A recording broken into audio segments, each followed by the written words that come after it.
Hello guys, welcome creators. कैसे हैं आप लोग। तो आज हम लोग क्या करेंगे, आज हम लोग अपना जो टॉपिक है खाद्य परिरक्षण एवं संग्रह, तो इसकी ये थर्ड क्लास होने वाली। इसके पहले हम लोग 2 क्लासें कर चुके हैं, तो अगर आप लोगों ने वो क्लासें नहीं देखी तो प्लेलिस्ट में जाइए, विजिट करिए, आप लोगों को क्लासें मिल जाएंगी, जिससे आप लोगों का जो टॉपिक है वो क्लियर हो जाएगा। इससे पहले हम लोग जो फूड प्रिजर्वेशन है, खाद्य परिरक्षण है, उसके बारे में बहुत सारी थ्योरी कर चुके हैं। ये भी जान चुके हैं कि जो खाद्य परिरक्षण है वो क्या होता है और साथ ही इसमें कौन कौन से सिद्धांतों को अपनाया जाता है, तो वो सारी चीजें हम लोग कर चुके हैं।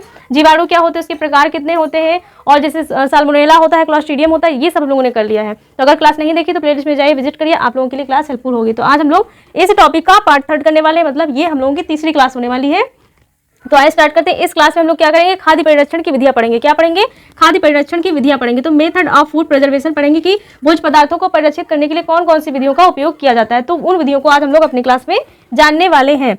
तो वो विधियां कौन कौन सी हैं, तो 4 विधियां हैं। मुख्यतः 4 विधियों का उपयोग किया जाता है। पहली है रोगाणुता की विधियां, दूसरा है भौतिक विधियां, तीसरी है रासायनिक विधियां और चौथी है आपकी किण्वन या खमीरीकरण की विधियां। तो इन विधियों के अंतर्गत और अभी बहुत सारी विधियों को हम लोग पढ़ेंगे। तो ये मुख्य 4 प्रकार की विधियां हैं जिनको हम लोग क्या करने वाले हैं, अपनी क्लास में पढ़ने वाले हैं। और इन विधियों के अंतर्गत हम लोग अभी बहुत सारी विधियां भी पढ़ेंगे। तो ये टॉपिक बहुत आप लोगों का लंबा जाने वाला है, तो तभी जाके ये कंप्लीट होगा। तो इनके अंतर्गत हम लोग बहुत सारी विधियां पढ़ेंगे। तो पहली विधि है अरोगाणुता की विधियां। खाद्य परिरक्षण की पहली विधि कौन सी है, अरोगाणुता की विधि। अरोगाणुता की विधि क्या होती है ये जानते हैं। तो अरोगाणुता की विधि क्या होती है और इस विधि के अंतर्गत क्या होता है, इसको समझते हैं पहले हम लोग। अरोगाणुता की विधि के द्वारा भोज्य पदार्थों में सूक्ष्म जीवों की क्रियाशीलता नष्ट कर दी जाती है। मतलब जो अरोगाणुता की विधि है उसमें जो भी भोज्य पदार्थों में सूक्ष्म जीव प्रवेश कर जाते हैं उनकी क्रियाशीलता को क्या कर दिया जाता है, नष्ट कर दिया जाता है। तो ये अरोगाणुता की विधि ये कहती है कि विधि के द्वारा जो भी भोज्य पदार्थों में सूक्ष्म जीव प्रवेश कर जाते हैं, मतलब जब सूक्ष्म जीव भोजन में प्रवेश कर जाएंगे तो उसे कैसा बना देंगे, रोगाणु युक्त बना देंगे। तो उस रोगाणु युक्त भोजन को रोगाणुओं से मुक्त करने के लिए अरोगाणुता की विधि का प्रयोग किया जाता है। तो इस विधि में क्या किया जाता है, भोज्य पदार्थों में जो भी सूक्ष्म जीव प्रवेश कर जाते हैं उनके प्रवेश करने के बाद उनकी क्रियाशीलता को, मतलब उनकी वृद्धि और उनकी जो क्रियाशीलता है उसको वहीं पर रोकने का प्रयास किया जाता है। साथ ही अगर भोज्य पदार्थों में सूक्ष्म जीव प्रवेश कर भी गए हैं तो उनकी क्रियाशीलता नष्ट कर दी जाती है। मतलब पहले क्या किया जाएगा कि भोज्य पदार्थों में सूक्ष्म जीवों के प्रवेश को रोका जाता है। अगर किसी कारणवश व किसी तरीके से सूक्ष्म जीव उस भोज्य पदार्थ में प्रवेश कर गए हैं तो उनकी क्रियाशीलता को क्या कर दिया जाता है, वहीं पर रोक दिया जाता है। तो अरोगाणुता की विधि क्या कहती है कि जो भी भोज्य पदार्थ है उनको रोगाणुओं से मुक्त बनाना, मतलब ऐसे भोज्य पदार्थ जिसमें रोगाणु प्रवेश कर गए हैं तो उनको रोगाणुओं से मुक्त बनाने के लिए अरोगाणुता की विधि का प्रयोग किया जाता है।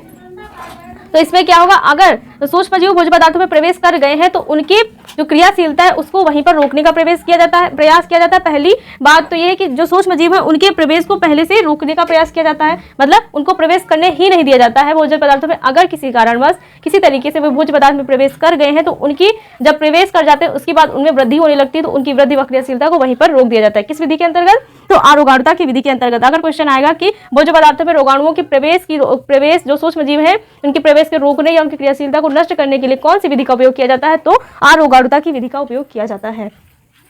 इसी के अंतर्गत हम लोग पढ़ेंगे कि वायु का विलोपन क्या होता है। अरोगाणुता की विधि जो है इसी के अंतर्गत एक आपका ये पॉइंट है कि वायु का विलोपन मतलब एनारोबिक कंडीशन क्या होती है, इसको भी जानते हैं। तो ये आपका जो वायु का विलोपन है ये इसी अरोगाणुता की विधि का इसी के अंतर्गत हम लोग पढ़ेंगे। तो एनारोबिक कंडीशन क्या होती है, तो जब सूक्ष्म जीवों की वृद्धि कैसी होती है, जो सूक्ष्म जीव है वो मिट्टी, हवा और ऑक्सीजन के संपर्क में आकर ही क्या करते हैं, गति करते हैं और जीवित रहते हैं। तो वायु का विलोपन क्या होता है, सूक्ष्म जीवों की वृद्धि, विकास, गतिशीलता, वायु की सक्रियता के लिए हवा नितांत आवश्यक है। मतलब जो सूक्ष्म जीव है उनके जीवित रहने के लिए क्या चाहिए, ऑक्सीजन चाहिए, हवा चाहिए, उनकी गतिशीलता व क्रियाशीलता को बनाए रखने के लिए हवा की आवश्यकता होती है। तो अगर उनको एयर नहीं मिलेगी तो क्या होगा, वो पूर्णतः धीरे धीरे नष्ट होने लगते हैं और वो नष्ट हो जाएंगे। तो एनारोबिक कंडीशन ये होती है कि सूक्ष्म जीवों को हवा से क्या करना, दूर करना, मतलब जो भोज्य पदार्थ है उनकी पैकेजिंग इस प्रकार करना कि उसमें बिल्कुल भी हवा प्रवेश ना करने पाए, जिससे सूक्ष्म जीव जो है उसमें जीवित नहीं रह पाएंगे, क्योंकि वो हवा के साथ, ऑक्सीजन के साथ जीवित रहते हैं। अगर भोज्य पदार्थों की पैकेजिंग इस प्रकार की होगी कि उसमें बिल्कुल भी बाहरी हवा प्रवेश नहीं कर पाएगी तो उसके अंदर जो बैक्टीरिया व सूक्ष्म जीव होंगे वो स्वयं नष्ट हो जाएंगे।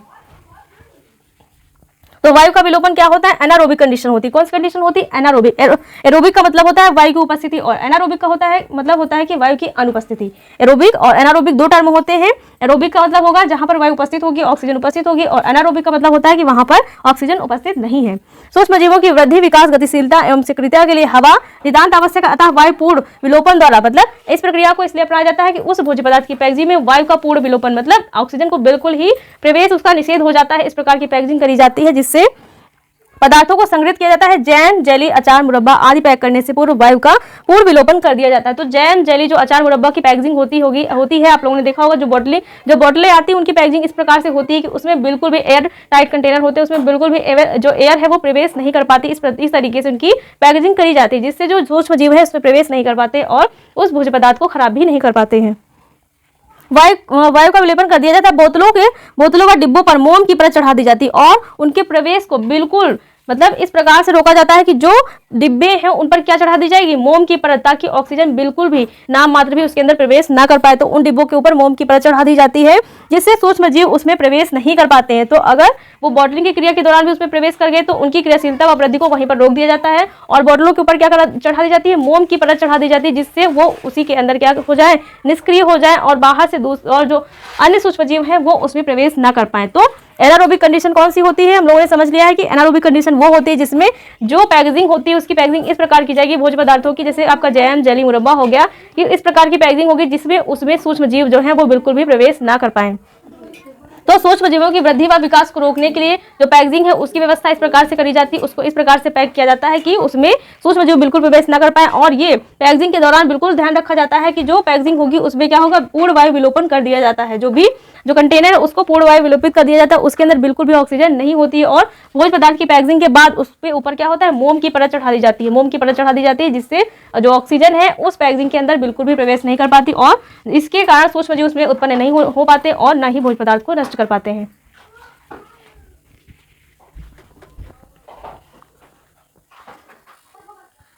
तो हम लोगों ने कौन सी विधि जानी है, पहली विधि जान ली है। पहली हमने गाढ़ता की विधि है वो हम लोगों ने जानी और उसके अंतर्गत एक एनारोबिक कंडीशन आई थी वो भी हम लोगों ने जान लिया। तो अब हम लोग जानेंगे जो दूसरी विधि है, भौतिक विधि। तो फिजिकल मेथड क्या होता है, तो इसके अंतर्गत ऐसी कौन सी विधियां आती हैं वो सब हम लोग जानेंगे। तो फिजिकल मेथड जो है वो बहुत बड़ा है, इसके अंतर्गत बहुत सारी विधियां हैं जो आपके खाद्य परिरक्षण की विधियों के अंतर्गत आती हैं, जिससे भोज्य पदार्थों का परिरक्षण किया जाता है। तो वो कौन सी विधियां जानते हैं, फिजिकल मेथड के अंतर्गत ही ये सब हैं, बाहर नहीं है। तो बहुत सारी विधियां जो इसके अंतर्गत, ये जो फिजिकल मेथड है ये बहुत बड़ी है, ये अपने अंदर बहुत सारी विधियों का संग्रह जिनके माध्यम से भोज्य पदार्थों का परिरक्षण किया जाता है। तो पहली विधि है इसकी प्रशीतन विधि, मतलब रेफ्रिजरेशन मेथड जो है वो भौतिक विधि के अंतर्गत है। तो पहली है प्रशीतन विधि, दूसरी है हिमीकरण। हिमीकरण का मतलब होता है फ्रीजिंग मेथड के द्वारा जो भोज्य पदार्थ है उनको एकदम फ्रीज करके बर्फ के रूप में जमा करके, और प्रशीतन का मतलब होता है उनको ठंडा करके। साथ ही जो हिमीकरण विधि है इसके अंतर्गत भी कितनी विधियां, इसके अंतर्गत 4 विधियां होती हैं। भोज्य पदार्थों को सुरक्षित रखने की 4 विधियां होती हैं। पहली है गहरी हिमीभूत विधि, मतलब उनको डीप फ्रीजिंग करके उनको एकदम बर्फ के रूप में जमा करके लंबे समय तक के रखा जाए। और दूसरा है कोल्ड स्टोरेज, जो बर्फ के स्टोरेज होते हैं उनमें भोज्य पदार्थ जैसे सब्जियां होती हैं तो उनको लंबे समय तक दूसरे मौसम में चलाने के लिए कहां पर रखा जाता है, कोल्ड स्टोरेज में रखा जाता है, ताकि उनको जब उनका मौसम ना हो तब भी उनकी उपलब्धता होती है। तो जो हिमीकरण विधि है उसके अंतर्गत 4 विधियां आती हैं। हिमीकरण विधि के अंतर्गत कितनी विधियां आएंगी, 4 विधियां आएंगी। पहली है गहरी हिमीभूत विधि, डीप फ्रीजिंग होगा, दूसरी है कोल्ड स्टोरेज, और तीसरी है चिल स्टोरेज, और चौथा है सेलार स्टोरेज। तो ये 4 स्टोरेज है जो हिमीकरण विधि के अंतर्गत आते हैं। तो ये जो स्टोरेज वाला टॉपिक है ये बहुत इंपॉर्टेंट है। पूछे जाते हैं कि कोल्ड स्टोरेज क्या होते हैं, चिल स्टोरेज क्या होते हैं, सेलार और जो डीप चिल स्टोरेज होते हैं वो क्या होते हैं, तो ये सब पूछा जाता है। इन सबको हम लोग डिटेल में जानेंगे, लेकिन पहले जितनी विधियां होती हैं उन सबको जान लेते हैं। और इसी भौतिक विधि के अंतर्गत हम लोगों ने 2 जाना, पहला प्रशीतन विधि है, दूसरी हिमीकरण, और हिमीकरण के अंतर्गत 4 विधियां हैं, जान लिया ना, 4 विधियां हैं। आप जानते हैं कि 2 हो गई, और तीसरी आपका गैस संग्रहार, मतलब गैस स्टोरेज के माध्यम से भोज्य पदार्थों को सुरक्षित रखना, तो गैस संग्रहार हो गई। तीसरी है शुष्क हिमीकरण विधि, ड्राई फ्रीजिंग मेथड, मतलब सूखी बर्फ के माध्यम से उनको इस प्रकार सुरक्षित रखना कि ड्राई फ्रीजिंग होने में जो आइस जो उनको पूर्णतः बर्फ के रूप में परिवर्तित नहीं किया जाता, पर वहां पर सूखी जो बर्फ होती है, ठंडी उष्मा वहां पर प्रवाहित करी जाती है। और 5वीं है आपकी निर्जलीकरण विधि। तो निर्जलीकरण विधि के अंतर्गत भी कितनी विधियां हैं, 4 विधियां हैं। तो जो निर्जलीकरण विधि है इसके अंतर्गत भी 4 विधियां हैं। पहली विधि धूप में सुखाकर भोज्य पदार्थों को सुरक्षित रखा जा सकता है, जैसे आपके गेहूं धान हो गए, और ये गेहूं हो गया, धान जो अनाज है उनको दालें हो गई, इनको धूप में सुखा करके सालों तक सुरक्षित रखा जा सकता है शक्कर या नमक का प्रयोग करके। तो शक्कर या नमक का प्रयोग करके निर्जलीकरण की विधि के द्वारा कैसे, जो अचार हो गए हैं, जो अचार है उनको क्या किया जाता है, शक्कर, अचार हो गए, मुरब्बा हो गए, जैम हो गए, इनको शक्कर या नमक के प्रयोग के द्वारा, जो अचार है उनको नमक के प्रयोग के द्वारा, तेल के प्रयोग के द्वारा, और जो जैम, मुरब्बा, जेली हो गए उनको शक्कर के प्रयोग के द्वारा लंबे समय तक प्रिजर्व करके रखा जाता है, ताकि उनको लंबे समय तक क्या किया जा सके, इस्तेमाल किया जा सके। और तीसरी है इसमें व्यापारिक स्तर पर निर्जलीकरण। तो बहुत बड़े स्तर पर, व्यापारिक का मतलब होता है बहुत बड़े स्तर पर, कमर्शियल लेवल पर उनका क्या किया जाता है, निर्जलीकरण किया जाता है भोज्य पदार्थों को, जिससे उनका व्यापार में उनका उपयोग किया जा सके। और चौथा है झाग चटाई शुष्क विधि के द्वारा, मतलब फोम मैट मेथड है उसके द्वारा फोम ड्राइंग विधि है, मतलब झाग के माध्यम से झाग प्रवाहित करके उन भोज्य पदार्थों को सुरक्षित रखा जाता है, उनका परिरक्षण किया जाता है। तो ये भौतिक विधियां ये भी चल रही है हम लोगों की। भौतिक विधियों के अंतर्गत बहुत सारी विधियां हैं। पहली प्रशीतन में, दूसरी हिमीकरण। हिमीकरण के अंतर्गत 4 विधियां हैं, गहरी हिमीभूत, कोल्ड स्टोरेज, चिल और सेलर स्टोरेज। ये हम लोगों ने पढ़े। जो हिमीकरण है उसके अंतर्गत 4 स्टोरेज पढ़े। उसके बाद हम लोगों ने देखा तीसरा है गैस संग्रहण, चौथा है शुष्क हिमीकरण विधि, ड्राई फ्रीजिंग मेथड, और आपकी 5वीं है निर्जलीकरण विधि। इसके अंतर्गत भी 4 विधियां, कौन सी? धूप में सुखा करके, शक्कर तथा नमक का प्रयोग करके, और तीसरी है आपका व्यापारिक स्तर पर निर्जलीकरण करके, चौथी आपकी झाग चटाई शुष्क विधि का प्रयोग करके। तो बहुत सारी विधियां, इन सब विधियों को हमको पढ़ना है क्योंकि ये सारी विधियां आपके हर एग्जाम में पूछी जाती है। ये टॉपिक इतना इंपॉर्टेंट है कि कोई भी एग्जाम हो साइंस का उसमें इस टॉपिक से कोई ना क्वेश्चन आ ही जाता है, चाहे चिल स्टोरेज हो, चाहे कोल्ड स्टोरेज हो, चाहे हिमीकरण हो, चाहे सन डिहाइड्रेशन हो, चाहे नमक तेल का प्रयोग करके कुछ ना कुछ इससे पूछ लिया जाता है। तो बहुत इंपॉर्टेंट टॉपिक है। अभी इसकी कुछ विधियां और भी हैं, इनको भी हम लोग जान लेते हैं।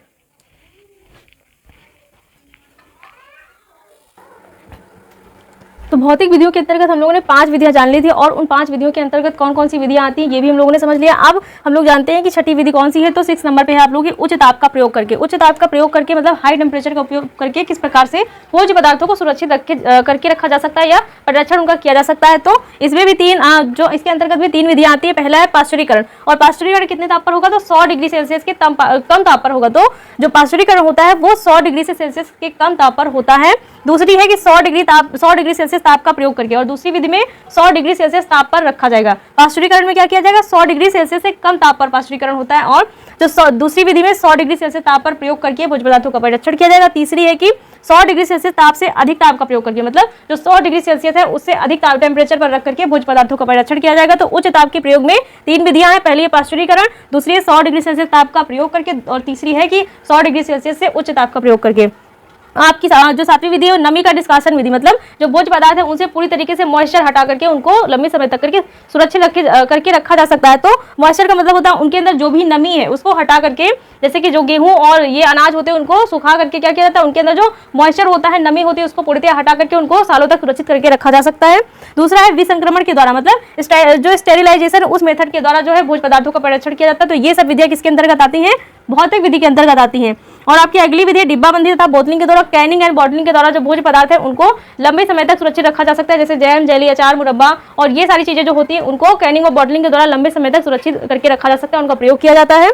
और आपकी लास्ट विधि है, इस भौतिक विधि में लास्ट विधि है विकिरण द्वारा, मतलब इरेडिएशन के द्वारा। तो ऐसी कुछ किरणें होती हैं जिनका प्रयोग करके, इलेक्ट्रिक किरणें होती हैं जिनका प्रयोग करके भोज्य पदार्थों को विकिरण के माध्यम से लंबे समय तक सुरक्षित व प्रिजर्व करके रखा जाता है। तो अभी हम लोगों ने क्या किया है? अभी हम लोगों ने केवल भोज्य पदार्थों को सुरक्षित रखने की जो भौतिक विधियां उसके अंतर्गत कौन कौन सी विधियां हैं केवल ये जानी है। तो आप लोगों ने देखा है कि कितनी सारी विधियां हैं। तो ये सारी विधियां इंपॉर्टेंट, इनसे क्वेश्चन बनता है। तो ये ऐसी विधियां जिनसे क्वेश्चन आते हैं। तो रेडिएशन मेथड क्या होती है, कैनिंग एंड डिब्बाबंदी, बोतलिंग क्या होती है, और आपकी स्टेरिलाइजेशन क्या होता है, मॉइस्चर रिमूवल मेथड क्या होता है, इन सबसे क्वेश्चन बनते हैं। तो इन सबको हम लोग के अपनी क्लास में बहुत अच्छे से जानेंगे। तो आज हम लोग केवल इतना ही करेंगे। कल वाली क्लास में जो नेक्स्ट क्लास होगी उसमें हम लोग इन वीडियो को डिटेल से जानेंगे। तो गाइस क्लास कैसी लगी? अगर क्लास अच्छी लगी हो तो वीडियो को लाइक, शेयर और चैनल को सब्सक्राइब करना मत भूलिएगा। Thanks for watching guys.